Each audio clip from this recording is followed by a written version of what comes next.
En esta sesión hablaremos sobre arte rupestre. Arte entre comillas, ya que recordemos que los habitantes de hace 30.000 años no entendían el arte como lo entendemos hoy en día, sino más bien realizaban manifestaciones visuales sobre piedra, que es realmente a lo que se refiere esta palabra, rupestre, arte sobre piedra. Bien, para entender esta gran cantidad de años en la historia de la humanidad, vamos a subdividirlo en tres grandes periodos. El Paleolítico, el Mesolítico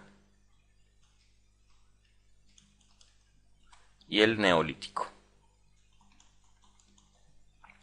Estos tres grandes periodos abarcan la mayor cantidad de historia de nuestra humanidad. Bien, el Paleolítico lo podemos ubicar entre los 2 millones de años antes de Cristo y los 10.000 años antes de Cristo. El Mesolítico fue un periodo de transición entre el Paleolítico y el Neolítico, aproximadamente entre los 10.000 años antes de Cristo y los 7.000 años antes de Cristo. Y el Neolítico entre los 7.000 años antes de Cristo y los 4.000 años antes de Cristo. Debemos considerar que las sociedades del Paleolítico, por ejemplo, eran nómadas y dependían de la caza y de la recolección de comida y frutos. No eran sociedades asentadas en lugares específicos. Durante todo el Mesolítico se empieza, por ejemplo, a desarrollar la agricultura y la sofisticación en los utensilios, de tal suerte que para las sociedades del Neolítico fue muy importante el asentamiento y las construcciones. Cuando empiezan estas construcciones megalíticas, es decir, en piedra, para grandes sociedades ya organizadas, es donde se empieza a hablar del Neolítico. Bien, esta es la Venus de Willendorf, nuestro primer ejemplo y bastante antiguo, está datada entre los 22.000 años antes de Cristo y los 20.000 aproximadamente. Es una pequeña estatuilla, como podemos ver, de forma femenina, con un busto muy amplio, con caderas muy amplias, y esto simboliza sin duda la fertilidad. Recordemos entonces que para los habitantes del Paleolítico, el hecho de hacer una figurita, una estatua, una escultura, una pintura, tenía un propósito mágico. Eso quiere decir que lo que yo hacía en piedra tenía una traducción en la realidad, tenía un volcamiento en la realidad. De tal suerte que todo este tipo de representaciones para aquella época sí tenían una función real y tenían una función utilitaria. Willendorf está ubicada en Austria. Bien, así pues, en la caverna de Lascaux en Francia,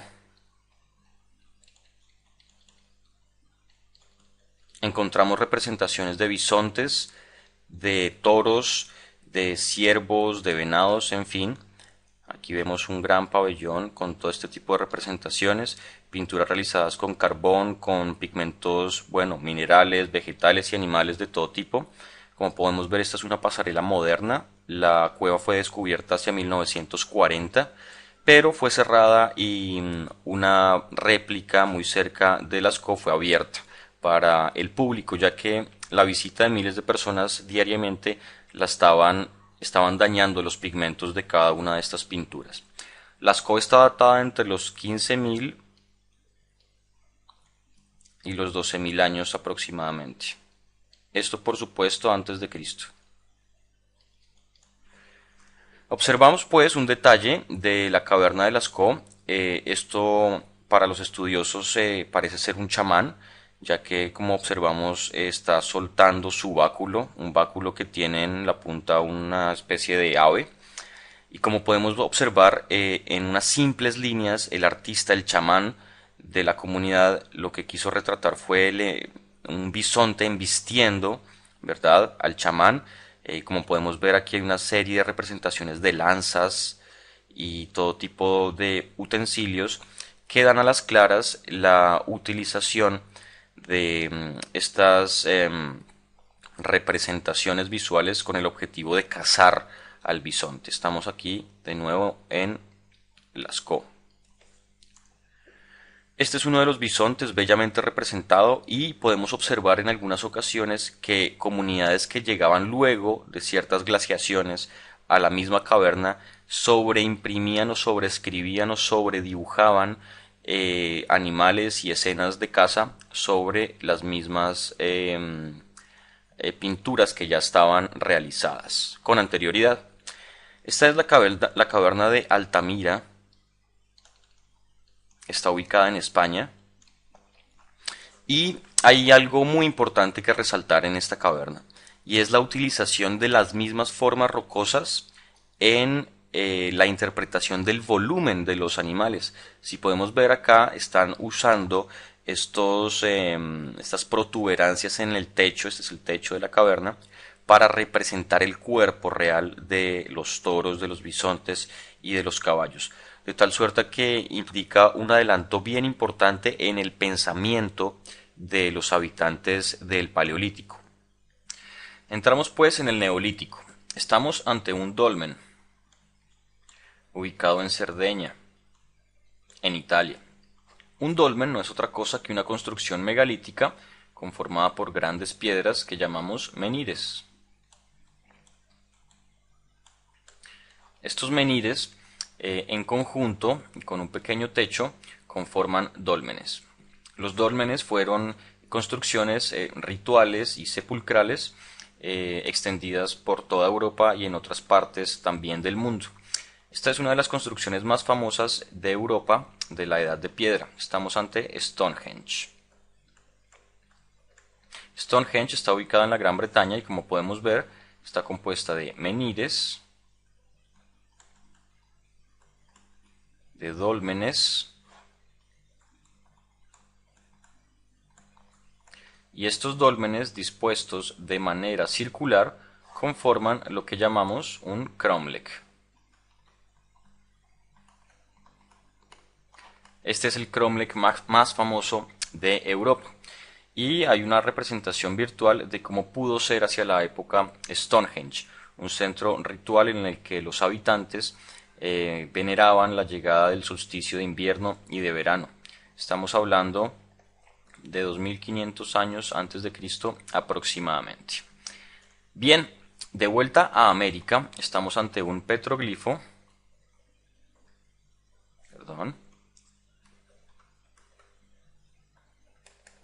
ubicado en Colombia.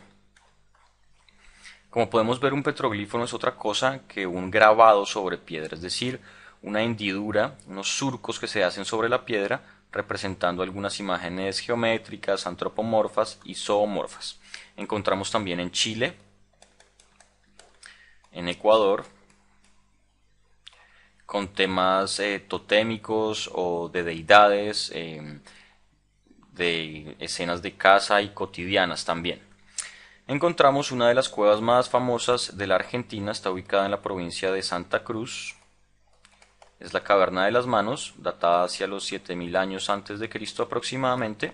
Como podemos ver, los habitantes de la zona ponían sus manos y soplando los pigmentos generaban la impronta de sus manos, ya sea en negativo o en positivo, como vemos, y de esta manera sistemática generaron esta maravilla de conjunto pictórico. Para finalizar, estamos ante un pictograma, que es como llamamos en realidad las pinturas sobre piedra, pictogramas, ubicado en la provincia de Córdoba, en Argentina, y estos dos ubicados en Colombia. Como podemos ver, representan escenas de caza, escenas cotidianas, de agricultura y demás, y algunos elementos geométricos, antropomorfos y zoomorfos. Así que los invito a que, si ustedes tienen la posibilidad en sus países de visitar estas expresiones de arte rupestre, estoy muy seguro que tienen una mucho más cerca de lo que se imaginan. En próximas ocasiones estudiaremos mucho más acerca del arte de la antigüedad.